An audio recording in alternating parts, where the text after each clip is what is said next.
Oh, there's Chip.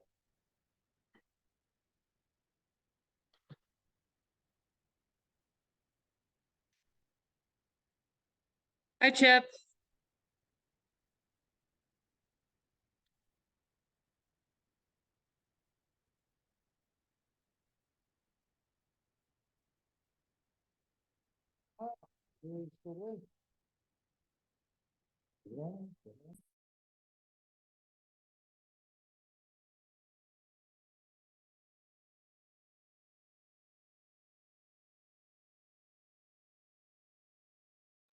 Can you hear me okay?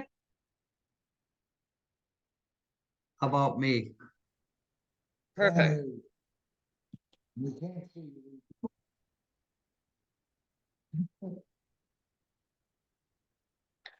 Believe it or not, I'm not alone. You're not alone.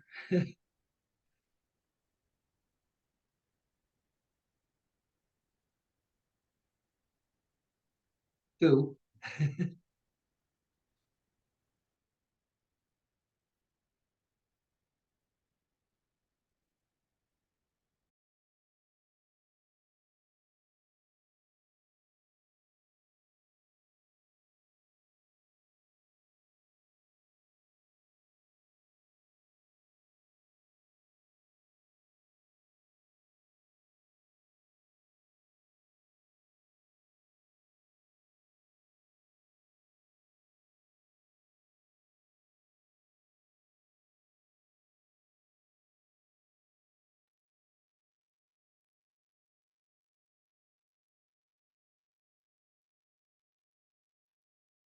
Hi, Phil.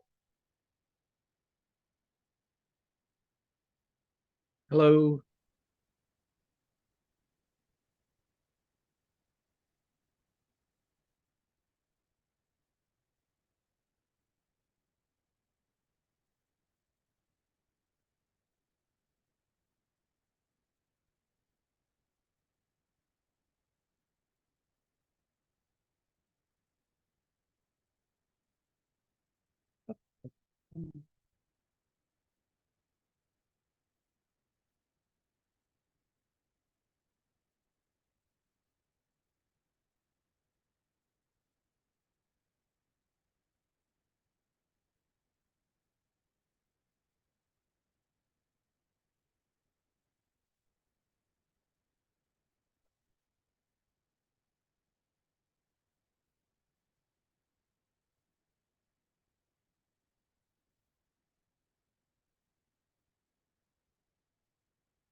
Hi, Jeremy.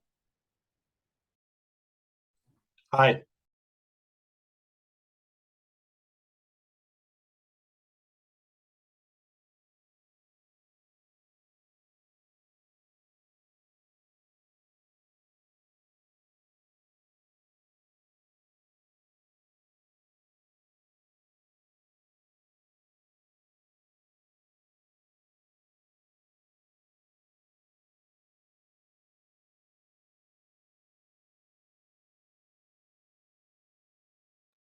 Okay. It is 7 o'clock, and actually the gang is all here. So I'm going to put this meeting in order. You can't see everybody because we're at Alumni Hall. I'm just gonna, people are gonna get motion sick because technology is not working for us at Alumni Hall. But I'm just gonna say Miriam is here. Stephen is here. Joe is. Everybody gather around my computer. So we actually have a quorum. And I'm gonna call this meeting in order. Oh, wow, we're all gathering around the table here. So, oh, wow. So I'm gonna ask, are there any adjustments to the agenda? Anybody? Hold on, I think I have one. okay, Philip? Back in July, we had a discussion about setting goals for the coming months, Mm-hmm, like what we're going to do over the winter as far as the homeless people. okay, And we were going to monitor the state and make sure they were following through on the requirement that they were bringing people out of the motels, hotels, housing them, and doing follow-up. mm-hmm. I think we should put that on some agenda and do that because winter is nigh, and Winter is very nigh, yeah. and So I don't know if that's something we want to put on this agenda or the following one, but Phil, I think we can, if everybody's in favor, I want to be a stickler to Robert's rules. But if people want to if you want to put a motion out there to add it to this agenda, I'm I had the agenda somewhere. I apologize. If we want to put it, oops.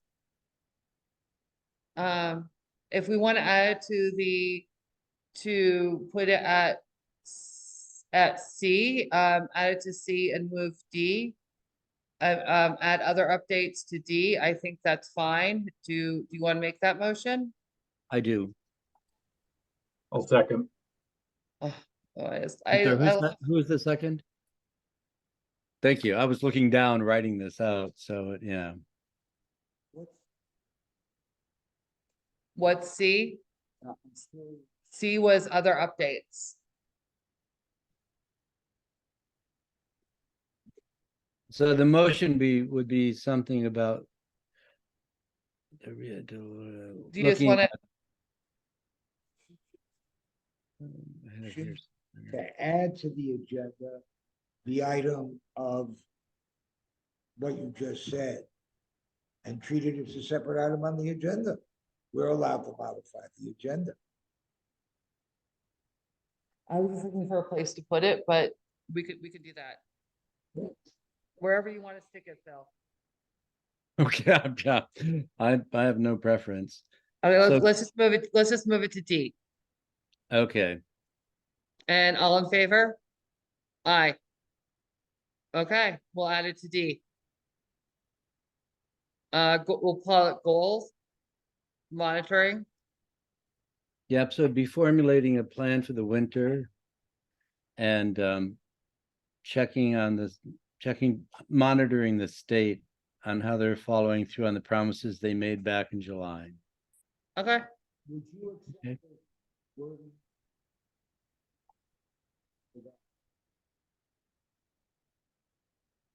did you hear that, Phil? I can't hear a thing that they say. Sorry.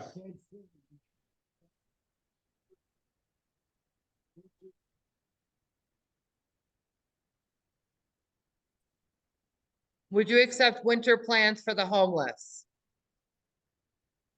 Sure, absolutely. Okay. Any other adjustments? Okay, seeing none. Miriam? Nope. Public comment, I see Samantha's in the building. And I'm going to just say, Samantha, I assume you're going to interject as you feel necessary. Always. All right, counting on it. Okay. Did everybody read Phil's minutes from the last meeting?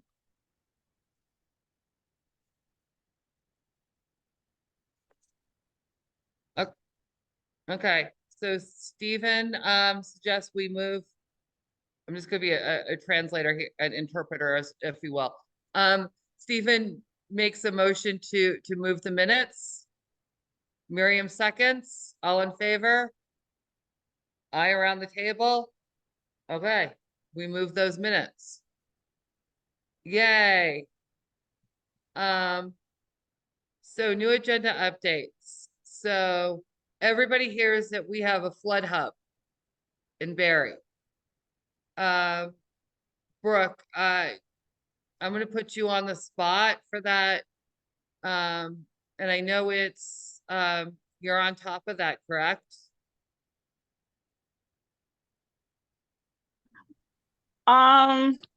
Oops, can you hear me? Yes. Yes. Okay. I mean, I just know it's been set up. I'm not really on top of that. I have been informed that I'm now part of that, so I need to follow up with Tess and Amanda. Chief just told me that I'm like officially part of that, and I did not realize that until today. I guess Nicholas threw it out there and it is what it is. So I can get updates once I talk to them. And that's why we're not in, chambers, is because the hub is actually at City Hall. Mhm. From, I think their hours are 6 to,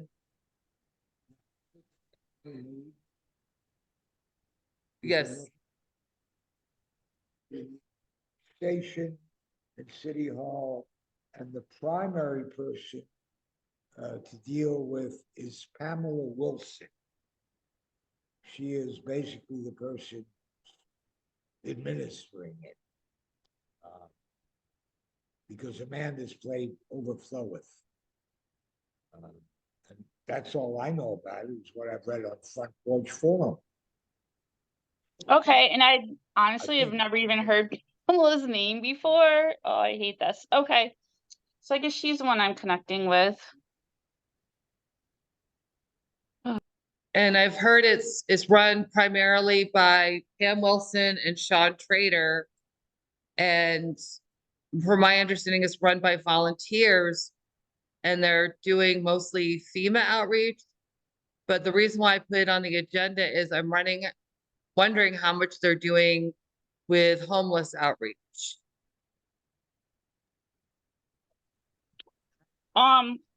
Like, what do you mean homeless? I mean, I think they're just checking in with the families that have,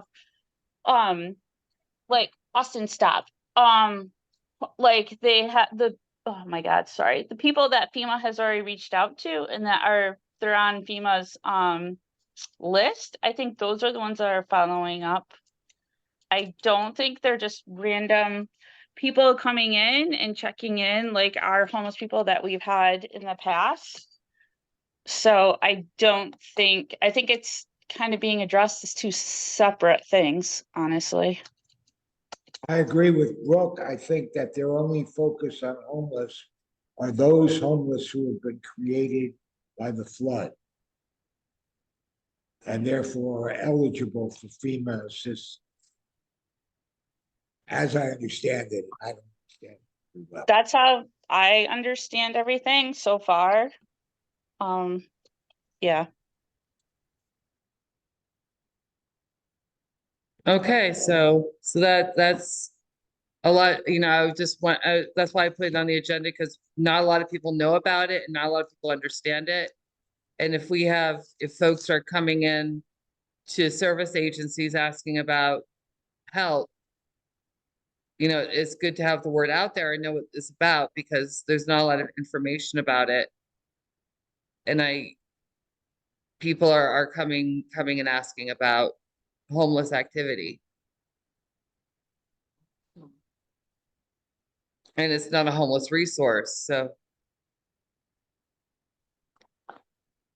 Yeah. So I guess that's the update. Any other questions about this hub? No? Okay. So I have a question. Is this an online thing or is it an in-person? What was your question? Is it online or in person?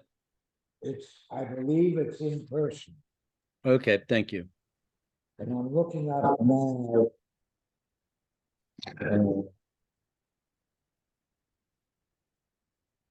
Okay, so, and I was also wondering if the churches had anything to do about it, because I know they have a lot of resources for folks that are displaced.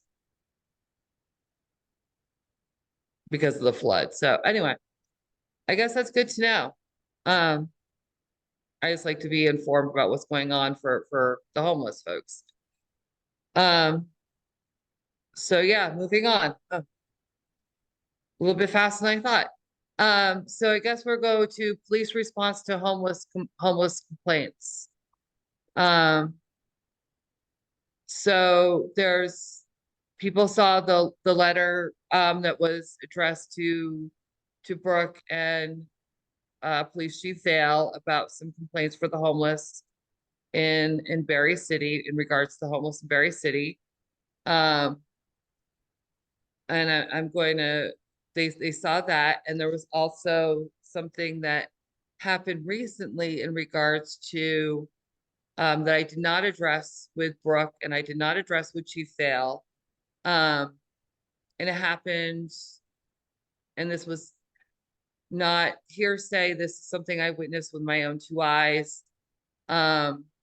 Around right before Heritage Days, with somebody who broke down in back of Key Bank, right across from the Resource, where they put their camper broke down. They came into the Resource looking for supplies.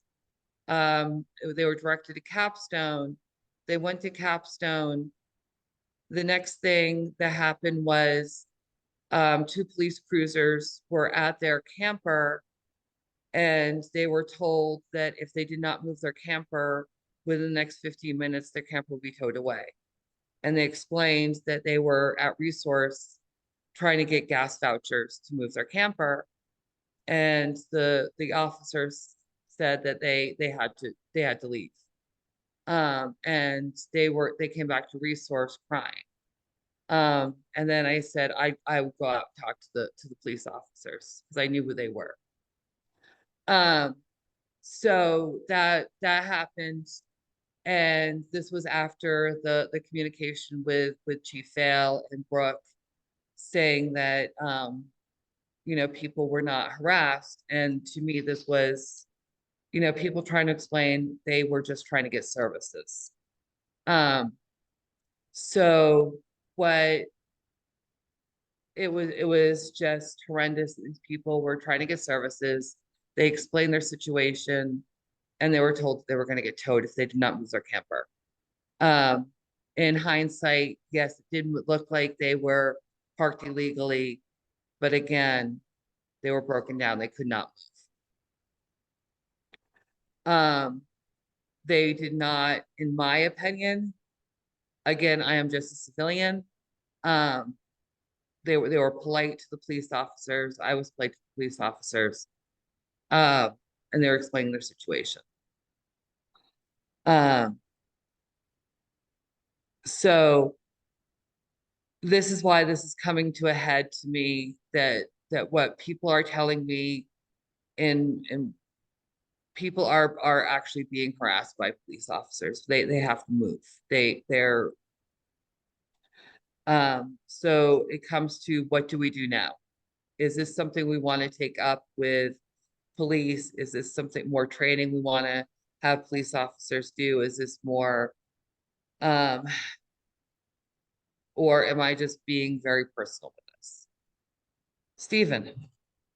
I have a few things to say about this. This letter that I distributed was in response to a letter that Erica wrote, which I should have included. And I apologize for that. I'll get it around. But I want to put aside the letter now and try to take a look at the whole situation. Information, obviously, is going to come to us from a variety of places and a variety of kinds of information. And of course, a lot of it is going to be hearsay. A lot of us, our lives run on hearsay. It's very common. Chip hears from somebody who says to him, Steve Finner said you were a jerk, Chip. And Chip, knowingly, probably will want to see if that's true. So Chip comes to me and he says, I understand you called me a jerk. So the first thing I try to do is minimize it by saying, well, who told you? And if Chip falls into that trap and says it's Erica, I say, well, everybody knows it, Erica. blah, blah, blah. If Chip doesn't fall into the trap, Chip will say to me, it doesn't matter. Did you say I was a jerk? And I say, no, his body relaxes. And then I say, I said you were a fool and an idiot. Right? We all get information in different ways from different places. And then we try to bring it all together and see if there's any sort of a commonality. I have asked 3 people in the last week who are homeless what their understanding is. And I've gotten 3 different answers. One person said, I haven't heard anything about it. Somebody else said, yes, I have experienced it and willing to talk about it. It was in a sleeping bag in a place that was maybe questionable, and told to pick up and move the bag by a Barre City police officer. Now, that's what he's telling me. So I'm hearing it from him, and it is what it is. He may be telling me the truth, he may not. The third person said, oh, all the cops hassle us all the time, which was basically non-responsive to what I asked. Others of you are having the same variety of experiences. And if we bring it all together, it appears to me that we do have a situation that needs to be looked into. Unfortunately, Hey, Stephen, do you know if those are issues with is it reoccurring issues with the same officer, or has it been multiple officers? it's a variety of information. Okay. So I have, I don't know specifics, and I don't think any of us really do. Right, So I was just wondering if it was an issue with a specific officer that was, again, you know what I mean? it's wider than that. It's not, and I have no idea. And it may be for some, it may be for others. I think we have to understand that there are a variety of people who are saying a variety of things. Now, if we go to Chief Vale's letter, his letter in response to Erica, most of it is about one individual. And frankly, I considered that to be non-responsive and irrelevant, right? And I think that we need to, my idea is that we sit down with the chief and have a discussion and understand that none of us have the whole story. And none of us is ever going to have the whole story. For me, there is enough evidence from all these sources indicating to me that there's a problem. And that's where I come down. Okay. Miriam has. Yeah, I'm gonna, oh gosh. So distracting. I think Samantha's question was a good one. It's worth, if we're gonna inquire of the police, then it's worthwhile finding out the name of the officer. I will say, as a former homeless person and a person who has been harassed by police, that when you're in the midst of being harassed by police, they all look the same. You don't know if it's Berlin, you don't know if it's Barre, you don't know if it's Montpelier, you don't know if it's a state trooper, you don't know if it's a sheriff, you don't know who it is. There are some people involved with some agencies who wear plain clothes, who are attempting to be more involved in fighting along with the police and being first contact people in these situations. Don't know how well that's coming along. Obviously, it's not happening in some of these situations. As far as hearsay goes,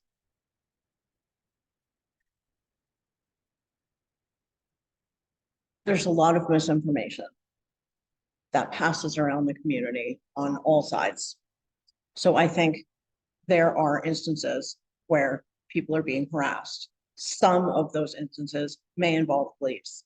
There most likely are incidences where police are being overly aggressive, and probably in some of those instances, they're doing so towards unhoused people. So that's all I would add to that. Yeah, I agree with you. If there is one police officer who is more visible, that again is part of the information. we would move ahead with whatever we're gonna do, regardless of whether we had knowledge of that or not. It's one more thing, and we want to know about it if possible. But as you said, I would not necessarily agree that there's a lot of missing. I would characterize it as there is a lot of information of varying validity, varying, whatever. But if our feeling is as mine, that there's enough collective evidence to move ahead, I'm suggesting that maybe our next meeting would be fruitful if we had a conversation with the police chief. And I would hope that we could get him to understand that taking a defensive posture is not conducive to solving the problem. We have to be willing. Yeah, so. You know, Hold up. Brooke, go ahead. can I chime in for a few seconds? of Please, course, please. So I hear what you all are saying, and am not saying our officers are perfect by any sense of any definition. But I mean, like, I can think of different things, like, for each situation. Like, I can think of, like, Erica, like, how do we know that Key Bank didn't call the police and say, hey, these people are like loitering on our property? Because then the police do have to show up and have to address these people and ask them to move along. Kind of like the same thing, like when people stay at, like, I say this in quotes, like the beach, but yet that's private property. So the police have to ask them to move along. Whoever's just down there, if they're just enjoying the stream for the day. And again, I'm not saying like every officer is perfect and there are individual situations, because there are 500%. But I also think like they're doing the best they can. There is like the city's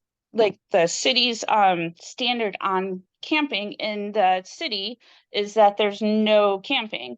So I think the police are just trying to do their job. However, there's different ways you can do it. And if they're harassing people and if there's a specific officer, I definitely feel like chief should know about that. And maybe chief should come to a meeting and hear what everybody's concerns are, for sure.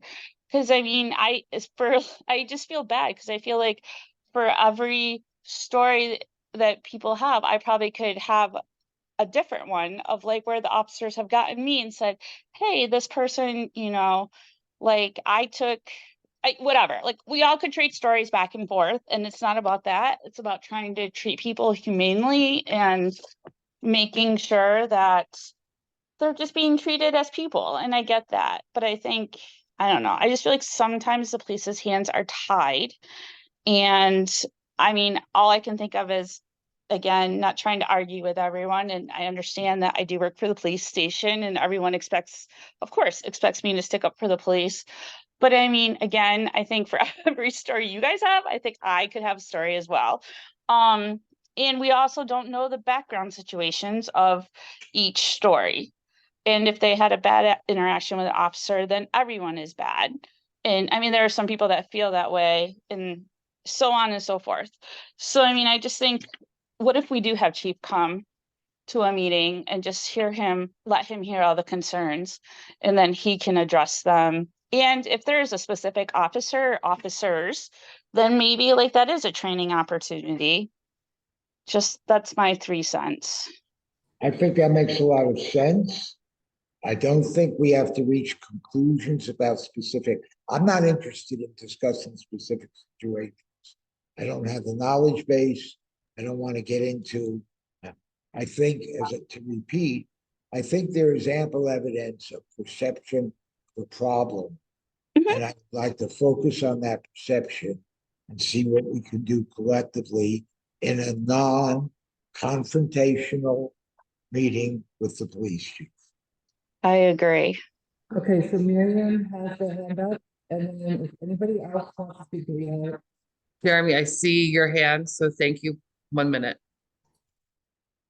Comment that some of the stories I've heard of our unhoused neighbors having their campsites disturbed some of those incidents were private citizens who were taking it upon themselves to act as some sort of local militia. So it's not always police also. Like it is on the riot.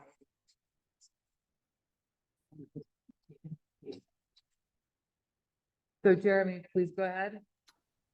I think it's like a really good point, Brooke brought up about, there's this question of, is it a broad institutional issue?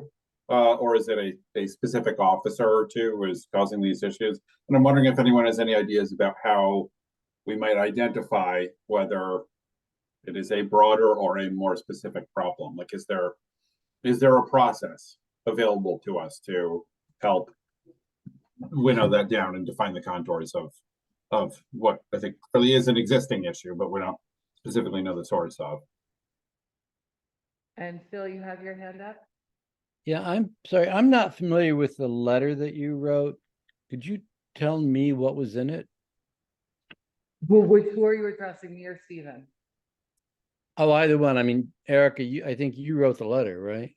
I wrote a letter, it went around, it was to Chief Dale, and in a nutshell, it was regarding an instance where several people came up to me and in different times told me about how they would rather be in Montpelier than Barre because they were harassed by police, and how they actually had really good encounters with the Barre police because rather than Okay, yeah, blah blah blah. So yeah, that was a nutshell. And there was actually one instance where a gentleman told that he was actually, for lack of better words, because I don't remember how I worded it, dumped at one of the drop-in centers after the police basically dumped him at one of the drop-in centers, which was very believable because a lot of it's happened before at the drop-in center where police have dumped people at the doorstep just for a place to sleep on their porch. Right. And so it's happened several times. It wasn't just one instance. and that's where the police chief responded to that individual. Yeah, Got it. yeah. So it wasn't just a one-time occurrence. It was several. There's been several instances of that, and I just pointed out one instance. Thank you. So to answer your question, Jeremy, no, we don't have a way of pulling data of just one police officer. Our Barre City, to my knowledge, does not have body cameras. Yes, they brought body cameras. They just did. They have them, but they're not using. Brooke, do they have body cameras? They do not, but I think they just got funding for them. So I'm sure they're gonna be coming. I just don't know when, because I don't know when the funding comes and how they order them and all that happy specifics. So the only way we have to monitor our police officers is what they report and what other people report to us. So we have hearsay. I'm holding off purposely making a motion because this is a good open discussion. I don't want to constrain it by something specific. I am thinking along the lines of making a motion that we invite the police chief for a conversation about the relations between our officers and the homeless, and phrase it in such a way as to say, we don't want to have discussions of specifics. We don't want to point fingers. We want to collectively see if we have a common perception of the situation and what we might do.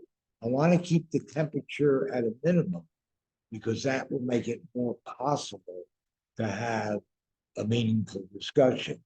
And I would draft a letter. I would not submit it to all of you for comment, but I certainly would be submitting it to the chair for comment and invite him to our next meeting. That's what the motion is I would make, not making it on purpose, because people may want to kick it around and say, Steve, that's the worst idea since plastic bags. I understand. Miriam, but Phil has his hand up first, so I'm gonna call on Phil. Phil, you're muted. Yep, I just wanted to say, Erica, you're kind of fading in and out, so it's difficult for me to hear you. So I don't know what I'm writing down here. You're fine. It's because we keep moving the computer around. It's Okay. a horrible setup. It's not you, it's us. To put a horrible for the completion.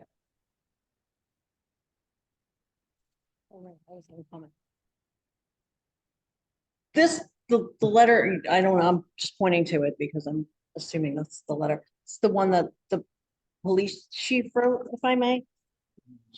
Right, to this one individual in particular. Okay.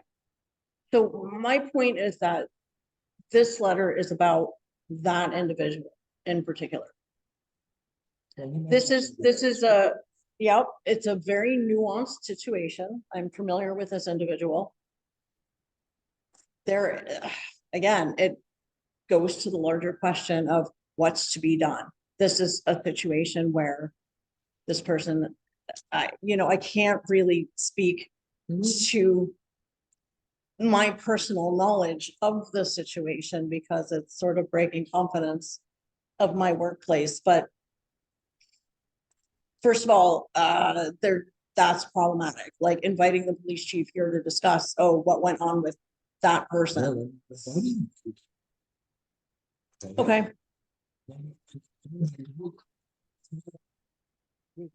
Irrelevant, we have nothing to do with this, we don't want to talk. Okay. Repeat. I suggest inviting the police chief to talk about this common perception of which stories have come to us from a variety of sources and varying validity and viability, but enough to convince us as a task that there is a problem about the perception between our officers and our members. And what is that perception? And what can we do to improve those relations? Okay. I think that's. Okay. Can you repeat that, please? I just said, I think that's a great idea, what Steve just said, to have the police chief over here and not to grill him or anything, but to have a very low-key discussion about what's the relationship between the cops and the homeless. And it's, Steven said it better than I can. And I really agree that it would be a good idea to have him here so that, it can be out in the open so that it's talked about that, hey, these are the cops, these are the homeless people, and how they're getting, and how can we help people get along better, I guess. That's it. I'm a little nervous. Okay. Hold that thought, Chip. Miriam has their hand up first, and then Chip. I'm just saying, if we're gonna invite a police officer, we should also invite a homeless person. The authority. Hold on. Chip had his hand up first, then Jeremy, then Stephen. I was just thinking if we actually pass this, if I were the chief of police, I would say, so you don't believe my letter? I mean, well, what's the issue here? Jeremy? I think broadly inviting the chief of police too is useful, just sort of. I think if we were to do so, we should frame it as not being focused on this letter or specifically any of these issues that were raised. Though broadly, I think that would make sense to be part of the discussion. But also, I want to find out exactly like how he is interpreting the city's position on homeless encampments.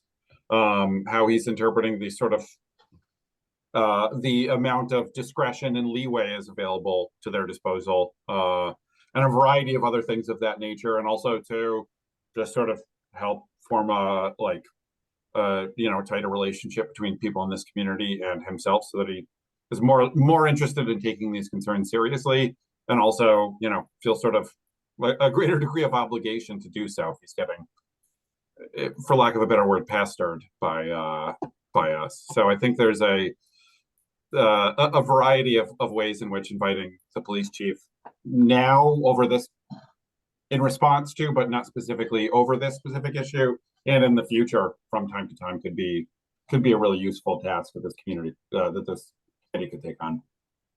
Okay. Steven and then Brooke. As I'm listening to this conversation, I am coming to a mind that forget about the letter. It doesn't have to be referenced. It doesn't have to be discussed. We're able to articulate what our concerns are without any reference to the letter. And the reason I said to Miriam, no, this is not a dialogue between the police chief and the homeless.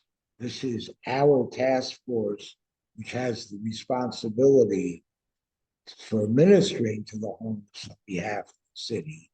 And we want the police chief and us to all be on the same wavelength. And that's what I see going on here. Chip, I really found that you had to say about what the police chief is going to say, non-responsive. We don't know what he's going to say because we don't know how we're phrasing the letter. We're not going to make reference to something that would be a highly defensive reaction in response to a poorly written letter on our part. And I don't plan on that. That's not the intention. We're not accusing him of anything. And we will make that clear. We have our perception of a problem that we would like him to discuss with us and keep it at that level. I think that Jeremy articulated it very well. And thank you for that. Brooke, you have your hand up? Yep. So just thinking, okay, so just to go to the letter for a second. I mean, he said in the letter, like, he's open to like transparency and communication. So I think inviting him to come to a task force meeting is not something he's automatically gonna put his heckles up or get defensive about. Because I mean, he put it out there that he's willing to be open and transparent. And I mean, I think if there may be a way to see how many interactions are reported about, like, I just don't know how it's listed, but at the end of every shift, the shift lead person, whoever it is on that shift, does a summary of all the calls.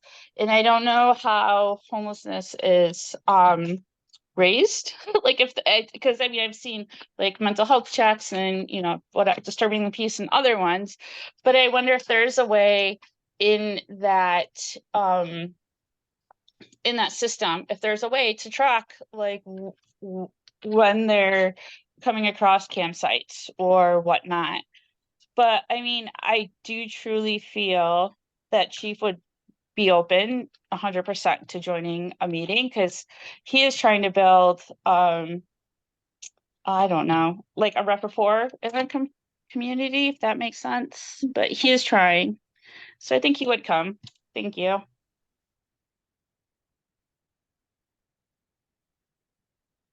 Sorry, the computer's yelling at me.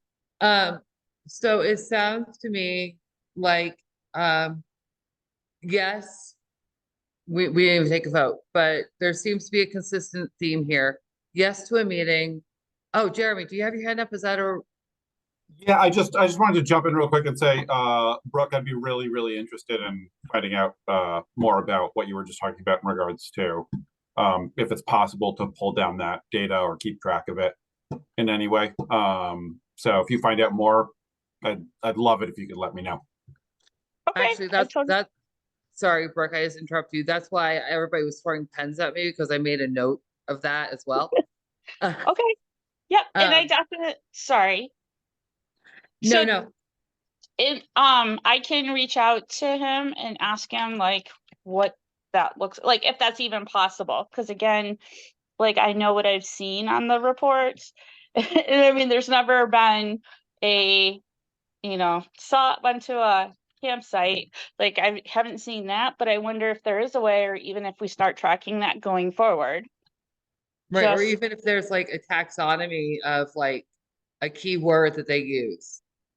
Yes, yep, Yeah. because I mean, and I know I've said this 500 times, and I'll just say it one more time. But like Brian Hort, like for sure, he's someone that like at 8:20 in the morning, if they come across people, like whether, I mean, he even reaches out to me for noise disturbances between neighbors. So I just, yeah, I'll just leave it at that. Okay, and I'll try to figure out how to put my hand back down on my No, phone. you're good. No, I see no more. Oh, there's a hand up. All right, Stephen. I see it, and now I'm gonna make a motion, but first suggest to Brooke that if you're going to speak to the chief about data availability, you might want to give the chief a heads up saying, the homelessness task force is gonna write you a letter inviting you to a meeting. And I just want you to know, they're not gonna be pointing fingers. They don't want to get people in trouble. They want an open discussion on the general relationship and what we can do to improve it if it needs improvement. Because politically, if you're carrying an advanced message, when he gets the letter, he's going to be expecting it, and he's going to be more responsive and receptive to it. And if I'm thinking politically, it's because I always think. I Having think said that, I move, we invite the police chief to our next meeting to discuss the relationship between our officers and the homeless. And that's it.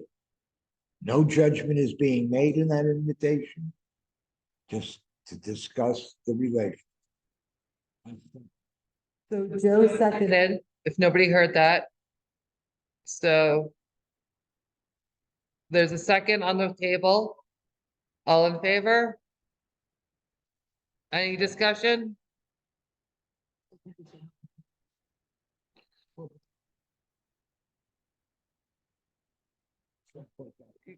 This is no, so Mary is discussing. Mary wants to bring a hand person, Mary, this is an open meeting. So you're welcome. Yeah. So this is open meeting.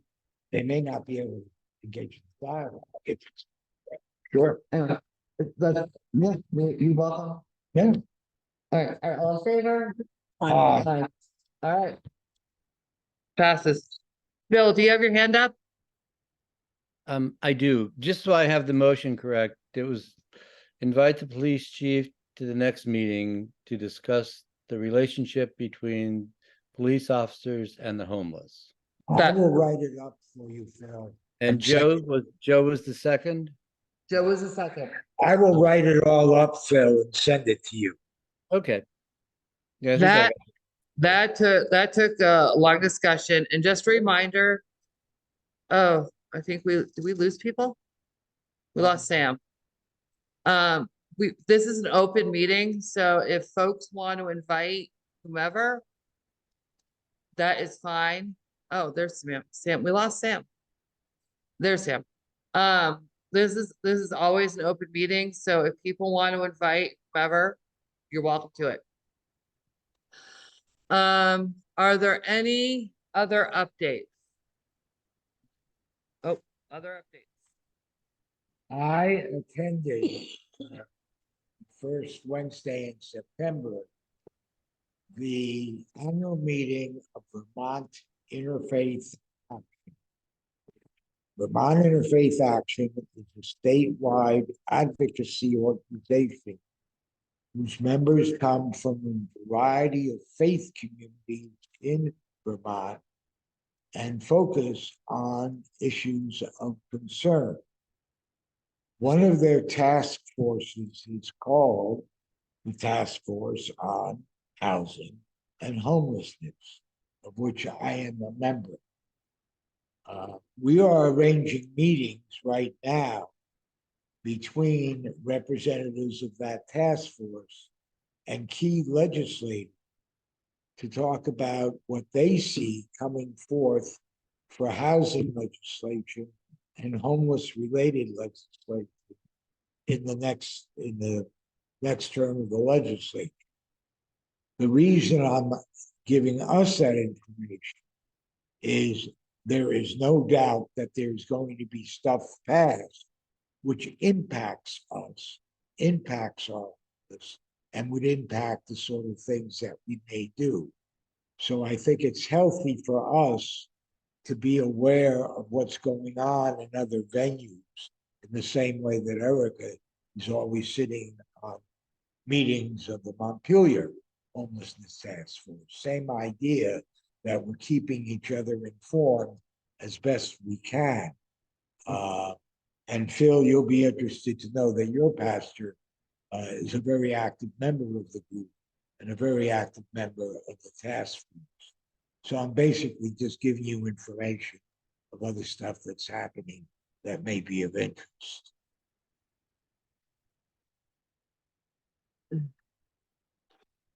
Okay, and Brooke, I'm gonna put you on the spot one more time. There is a housing meeting coming up on October 10th, correct? And do you know the time and location for that? Wait, what? The coming out of the flood, It's the Oh, 18th. The 18th. Barre Up meeting's on the 18th. Yes, the 18th. see, I knew somebody would know it. If not Brooke, Sam would know it. And that's where? Oh, I don't know. I can find out. I'm thinking it'll probably be at the same venue as before at The, the Opera House, yeah. okay. Okay, can somebody find out the logistics for that, please? I will do that. No, that's not the summit, Miriam. It's the there was a flood recovery town hall. But aren't they doing summits again? Aren't those starting No, back up? The no. summits are starting back up. So, okay, so quickly. I thought I had heard that they were. Well, so we had 3 weeks of them and no one really showed up. So I we're didn't not, hear about them. I knew that they were going to happen, but I didn't hear that they were finalized. so they did finalize. Tanya from the Green Mountain United Way and we did 3 weeks of them. And unfortunately, the first week was the week of the Barre Up at the Barre Auditorium. So of course, like we understood, a lot of people did not show up. However, the 2 weeks after that, people really did not show up. It was the same, like 2 or 3 people in the building. Sorry, I'm clicking my pen. But we started talking about what we could do in the future. And instead of talking about like the housing and the homelessness, like going back to the hotels and the exits and the blah blah blah, we decided that we were going to try to focus on people that may be getting like exited from the hotels that have medical needs, and to how to get them connected to get housing so that they're not put on the street or in a tent when they have diabetes or they have severe medical conditions that if they go live outside, they probably will die. So I really don't, that's kind of where we left it. There's a meeting tomorrow at 8 that I'm attending that Ken Hammond is hosting on Zoom or Teams or wherever, but it's at 8. And I guess we'll see where we go from there. But they're like where the summits were, I mean, we probably had a good 30 people every week at those. There just really was like, I'd say 5 of us, maybe 10 the second meeting, but there really was no interest, which is unfortunate. Do you think the interest will reignite now that the temperatures are falling? I mean, we've had a pretty mild, I mean, it was like 78 today. Exactly. Sam, I just truly don't know, because I tried to say, like, hey, okay, on top of our homeless population, that when a lot of people got exited, they were tenting and whatnot. But not only that, but now because of the flooding, a lot of people are gonna be homeless. And eventually, like their family members and their whoever they're staying with are not gonna want them. And it's gonna be pretty much a whole new crisis of homeless people, a mixture of the people that we've had all along and the new people that are experiencing homelessness because of the flooding. And I mean, even people that may be getting FEMA funding, that might not be here for quite a while, depending on like where they're at in their applications and if they have to do appeals and whatnot. So I would have loved to say the summit is happening and it's, going forward and going strong. Unfortunately, it's not. And like I can email Erica like what comes out of tomorrow's meeting, and I guess Erica, you can pass it on how you feel it's appropriate. That's fine. Okay, is that how I should be doing? Actually, I'll talk to you about that later. Never mind. That's, yeah, you can text or email me. That's I'll fine. talk to you later. Okay, thank Tiff, you. you have a question? I just had a quick comment. I mean, in the flood in just Barre City, we lost more units of housing than the entire Barre Housing Authority has in its public housing fleet. So, I mean, and it takes 2 or 3 years to get into Barre housing, last I knew, when I was there, at least a year ago. But so there is no housing, and I think that's why these discussions are great. But I mean, we really need to see some kind of action. So Yeah. Miriam has their hand up. I just want to comment that there is some housing. There's more housing than is being made known. And it's, in my opinion, a way of trying to connect landlords to people who need housing and trying to say, look, these people need housing. They may not be exactly who you're looking for, but let's connect the apartments and people. Yeah, I think, Chip, thank you for that information. That's a key piece of that. One of the things that may be affecting turnout at various meetings on the part of Barre City residents is flood fatigue.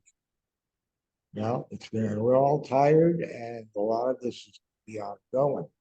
Your comment about availability and counting of units is very interesting to me because the Vermont and Faith Action had a meeting the other day with Representative Teresa Woods, who's chair of the Health Human Services Committee in the House. She had a ton of data on availability of units, and she was getting that from some state agency. I don't know which one, but knowing what I know about census data and other things, I'm sure there's stuff that doesn't get reported. And then the question is estimating that. One of the things that I think gets in the way of compelling landlords to be more responsive, and we're going into a whole new area with what I'm going to say, is the ability to have no cause eviction. That has a profound. A friggin' men. What'd you say? I said, a friggin' men, that process. The eviction process in general is an issue. And if the eviction process were faster, easier, and cheaper, more landlords would be willing to take a risk on these tenants. And I've been preaching that for a decade. And in putting, there are two philosophies of those of us who are doing this kind of work on how to deal with no cause eviction. One is to handle it on a municipality by municipality basis. The like other, a housing court. If the I didn't say like anything. I can only tell you. Like on a municipality by municipality, it would be like a local housing court where it was like a kind of a board. I am not talking at all about methods of adjudication, which is a great thing to talk about. I'm talking about ordinances that would forbid no cause eviction. And the problem with dealing with this on the state level You have to be able to have a meaningful dialogue between representatives of tenants and representatives of landlords. And it has to be an environment where we're not screaming at each other, go F yourself. Again, it's a very tough situation. I love you bringing up adjudication. I think that's great, but I like you anyway, because you always think clearly. Well, so I know that at one point there was a conversation, and I know that it happens in other states, that it is on a municipality by municipality basis, that there is essentially, it's like not really mediation, but it's a housing board. They call it a housing court, but it's usually like 2 landlord representatives, 2 tenant representatives, and then some tiebreaker to kind of semi-adjudicate the process that would have the ability to give a writ of possession, which would speed things up, which, I mean, that would take legislative changes in order to enact. But I honestly think that if it were easier to get undesirable and or non-paying tenants out, that more housing would be available. And I'm gonna, Miriam has their hand up, including the last comment of the night. I just want to say that I courteously as possible, point out that we're now discussing evictions for a population of people that don't even have housing. So perhaps let's stay back on track. No, and I understand that, but some of the reason that these folks may not have housing is because of the difficulty in, getting them out if they become an issue. Yeah, it's not relevant for us. Oh, okay. So unfortunately, we didn't get to Phil's item on the agenda, sadly. I was looking forward to that one. And can I Do y'all say one wanna- more do y'all- thing? Oh, can I Go just ahead. backtrack a little bit to Miriam's point about availability? What I will tell you is that I think that a lot less landlords are posting available apartments, if that's what you're meant by availability. And I can tell you that's just because the number of inquiries that landlords are getting is so overwhelming that it is just impossible to keep up. So we have a choice. We can stay a little later and go to Phil's item or end now. I hear Phil's item. Chip, Miriam, I'd say let's end the meeting and put the Phil's item on next month. Yeah, that's fine with me. Maybe that way people could think about it too, because I didn't have Okay. any. I just, yeah. I'm happy to think about it. So Jeremy, it's up to you. Move to table Phil's items till next week. Okay. So Not we're the gonna, agenda. sorry, Phil. Oh, no. A lot of people were looking forward to your item. We're, Phil, please make a note. We're moving it to the top of the agenda. You know what? I'm gonna make it that we start early next time. How's that? Do we have a calendar ready for next month? Is November?